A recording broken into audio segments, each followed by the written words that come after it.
That's all trip இது ஒரு auto மற்றும் cab booking app. Auto, taxi, sedan, maxi cab, Tata Ace, 25 seat mini bus எல்லா வண்டியும் இந்த ஆப்குள்ளே அட்டாச் பண்ணிக்கலாம். டாக்குமெண்ட்ஸை அப்லோட் பண்ண உடனே அப்ரூவல் கொடுத்துருவாங்க. கீழே டிஸ்கிரிப்ஷன்ல இருக்க லிங்கை கிளிக் பண்ணி தட்ஸ் ஆல் ட்ரிப்பை டவுன்லோட் பண்ணிக்கலாம்.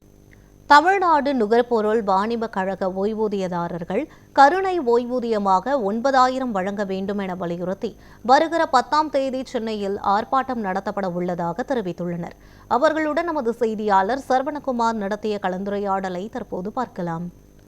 தமிழ்நாடு நுகர்பொருள் வாணிப கழக அனைத்து தொழிலாளர் சங்க கூட்டமைப்பு சார்பாக வருகிற 10ஆம் தேதி சென்னையில் ஆர்ப்பாட்டம் நடைபெற உள்ளதாக தற்போது அறிவிப்பு வெளியிட்டுள்ளனர். அது குறித்து கேட்பதற்கு நம்மிடையே அவர்கள் இருக்கிறார்கள் கேட்கலாம். சார், இப்போ தமிழ்நாடு நுகர்பொருள் வாணிப கழக அனைத்து கூட்டமைப்பு தொழிலாளர் கூட்டமைப்பு சார்பாக இந்த ஆர்ப்பாட்டம் சென்னையில் நடைபெறதா இருக்குதுன்னு சொல்லியிருக்கீங்க. என்ன கோரிக்கைகளை வச்சு இந்த ஆர்ப்பாட்டத்தை நடத்தினார்? தமிழ்நாடு நுகர்பொருள் வாணிப கழகத்துல கிட்டத்தட்ட 30-40 ஆண்டுகளாக பணிபுரிந்து அவர்களுக்கு தமிழ்நாடு அரசோ அந்த நிர்வாகமோ ஓய்வூதிய திட்டம் எதுவும் செயல்படுத்தப்படவில்லை. வருங்கால வைப்பு நிதி, ஒன்றிய அரசுடைய திட்டம், இபிஎஃப் திட்டம், அந்த திட்டத்தின் மூலமாக 1,500லேருந்து ஒரு 2,500 வரைக்கும் தான் ஓய்வூதியம் கிடைக்குது.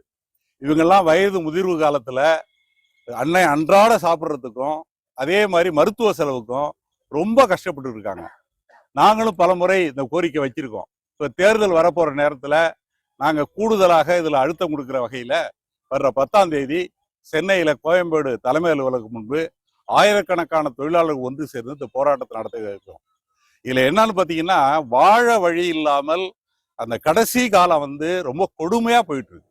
அவங்களுடைய மருத்துவ செலவுக்கும் அடிப்படை செலவுக்கும் கஷ்டப்பட்டு இருக்காங்க. இந்த நிர்வாகத்துல இத்தனை வருஷமா உழைச்சிட்டு அவர்கள் இந்த அவல நிலைக்கு உள்ளாயிருக்கிறது வருத்தத்தக்கது. குறிப்பா சொல்ல போனா இவங்க அரசு ஊழியருக்கு இணையான சம்பளம் வாங்கியிருக்காங்க. அகவிலைப்படி அரசு ஊழியருக்கு இணையா, மற்ற எல்லா சலுகைகளும் அரசு ஊழியருக்கு இணையா வாங்கிட்டு ஓய்வூதியத்தில் மட்டும் இவர்கள் வஞ்சிக்கப்படுகிறார்கள். அதனால்தான் இவர்களுடைய கோரிக்கையை முன்னெடுத்து செல்றோம். இந்த கோரிக்கையை ஏற்கவில்லை என்றால் தேர்தலுக்குள்ள நாங்கள் கடுமையான போராட்டத்தை நடத்துவதை தவிர வேற வழி இல்லை என்பது அனைத்து தொழிற்சங்க சார்பாக கேட்டுக்கோம். சார், இப்போ நீங்க எத்தனை தடவை இது வரைக்கும் நீங்க மனு கொடுத்துருக்கீங்க இந்த அரசுக்கு? இந்த ஓய்வூதியம் வேணும்னு கேட்கிற போது அவங்க என்ன மாதிரியான பதில் கொடுத்துருக்காங்க? மனுவுக்கு முதலமைச்சர்கிட்டையும் சரி, மற்ற எல்லாம் அந்தந்த ரீதியில் மாவட்ட ரீதியாக நிறைய மனுக்கள் கொடுக்கப்பட்டுள்ளது. நிறைய நிறுவனம் சிலது ரிட்டர்ன் ஆகி வந்துடுது. எங்கள் டிபார்ட்மெண்ட்டுக்கு ரிட்டர்ன் ஆகி வந்துடுது.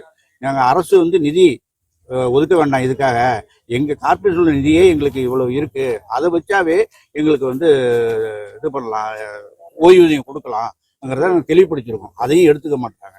அப்படி இருந்தும் நாங்கள் அரசு அரிசி, கோதுமை இதுக்கெல்லாம் மானியம் வாங்குறோம்.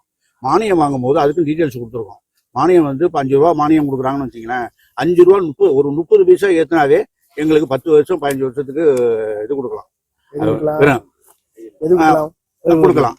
அதை அதையும் சொல்லிக்கலாம். அந்த 30 பைசா ஏற்றினாவே எங்களுக்கு ஒரு 10 வருஷத்துக்கு தரலாம். அதனால அந்த மானியத்தை அரசு ஏற்றுச்சுன்னா எங்களுக்கு இந்த வழி பிறக்கும். அதுக்கு வழிவகை முதலமைச்சர் அவர்கள் செய்யணுங்கிறதுக்காக நாங்கள் போராடிட்டு இருக்கோம். அதாவது கிட்டத்தட்ட 30 ஆண்டுகள் 40 ஆண்டுகள் அரசுக்காக பணி செய்து இந்த நுகர்பொருள் வாணிப கழகத்துல மக்களுக்கு தேவையான அடிப்படை பொருட்களை வழங்கி அதுக்காக பணி செய்த தங்களுக்கு ரிட்டையர்டான பிறகு வெறும் 1000 அல்லது 1500 தான் ஓய்வூதியமாக வழங்கப்படுவதாகவும், எனவே அரசு 9,000 கருணை ஓய்வூதியமாக ஒவ்வொரு ஊழியர்களுக்கும், அதாவது ரிட்டையர்டான ஊழியர்களுக்கும் வழங்க வேண்டும் என்பதை அவர்கள் கோரிக்கையாக இருக்கிறது. இதை முன்வைத்து வருகிற 10ஆம் தேதி சென்னையில் இவர்களது ஆர்ப்பாட்டம் நடைபெற இருப்பதாக தற்போது தெரிவித்துள்ளனர். அஞ்சிலிருந்து ஒளிப்பதிவாளர் கதிரவன், சரவணகுமார், நியூஸ் 7 தமிழ்.